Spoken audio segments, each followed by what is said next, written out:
ശരണരായ ജീവിതങ്ങൾക്ക് കൈത്താങ്ങായി സേവാഭാരതിയും ചിറ്റിലപ്പള്ളി ഫൗണ്ടേഷനും ഒറ്റശേഖരമംഗലം പഞ്ചായത്തിലെ അനിക്കുട്ടനും കുടുംബത്തിനുമാണ് സേവാഭാരതി തലചായ്ക്കാൻ ഒരിടമെന്ന പേരിൽ വീട് വെച്ച് നൽകിയത്. താക്കോൽദാന കർമ്മം RSS ദക്ഷിണ കേരളം പ്രാന്ത കാര്യവാഹ് TV പ്രസാദ് ബാബു നിർവഹിച്ചു.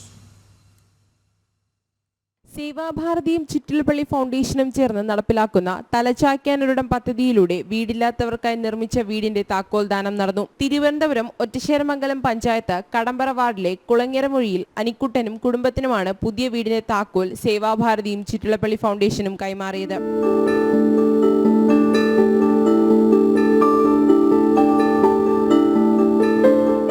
പരിപാടിയുടെ ഉദ്ഘാടനം RSS ദക്ഷിണ കേരള പ്രാന്ത കാര്യവാഹ് ശ്രീ TV പ്രസാദ് ബാബു നിർവഹിച്ചു. Sevabharati Ottasekharamangalam unit president K Mohanakumar അധ്യക്ഷത വഹിച്ച ചടങ്ങിൽ മംഗളപത്ര സമർപ്പണം ജില്ലാ vice president doctor Sabu K Nair നിർവഹിച്ചു. കള്ളിക്കാട് ഗ്രാമപഞ്ചായത്ത് പ്രസിഡന്റ് പന്ത ശ്രീകുമാർ, പഞ്ചായത്ത് അംഗം ശ്രീ വിജയൻ എന്നിവർ ആശംസകൾ അറിയിച്ചു. സാമൂഹ്യ ഉത്തരവാദിത്വത്തിന്റെ പ്രതിഫലമാണ് ഈ പദ്ധതിയെന്നും പ്രളയകാലങ്ങളിൽ സേവാഭാരതിയുടെ പ്രകടനങ്ങൾ അതിന്റെ ജീവൻ സാക്ഷിയാണെന്നും ചടങ്ങിൽ പറഞ്ഞു.